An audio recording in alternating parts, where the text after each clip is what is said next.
तो जाति की पुष्टि माता और पिता से होना है। तो माता पिता जहां हमारे निवास करते हो यानी जहां मायका हो वहां से उसके जाति प्रमाण पत्र निर्गत किया जाएगा, यानी माता पिता के निवास स्थान से यानी उनके पते से जाति प्रमाण पत्र आपका बनेगा। ये जाति प्रमाण पत्र बनवाने के लिए जो फॉर्म जो भरा जाता है उसमें एक पति का भी नाम का उसमें विवरण है, जो अनिवार्यता उसकी नहीं है कि पति का नाम उसको डालना ही है, क्योंकि जाति की पुष्टि संबंधित कंसर्न कैंडिडेट की जानी है। किसी की भी जाति की अगर पुष्टि अगर होती है तो उसके मायके से होता है, यानी पिता से उसकी पुष्टि होगी। अगर हमारा बेटा बेटी है तो हमारा बेटा बेटी किस जाति से बिलोंग करता है वो मेरी जाति से उसकी पुष्टि होगी।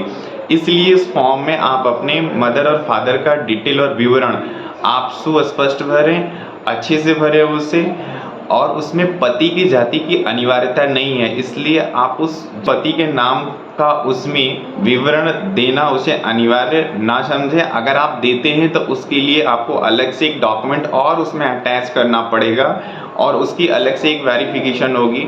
कोई ज़रूरी नहीं है कि आप शादी सेम कास्ट में ही करते हो, अगर आप डिफरेंट कास्ट में अगर शादी अगर किए हैं तो मे भी ये कंट्रोवर्सी होगी, क्योंकि नीचे में जो फाइनली जो लिख के आता है उस कैंडिडेट की जाति की पुष्टि होती है वो।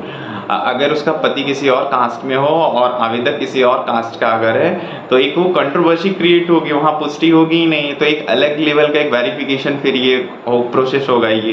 तो इसलिए आप जब भी जाति फॉर्म आप भरें उसमें पति के उसमें नाम का विवरण उसमें ना उसमें डालें। जैसा कि मुझे जो समझ में आया, मैं बनवाने गया था मैं कास्ट सर्टिफिकेट जो अपनी वाइफ का, तो उसमें इस तरह की जो प्रॉब्लम जो आई थी वो सोचा कि मैं आप लोगों के साथ में उसे शेयर कर दूं मैं ये।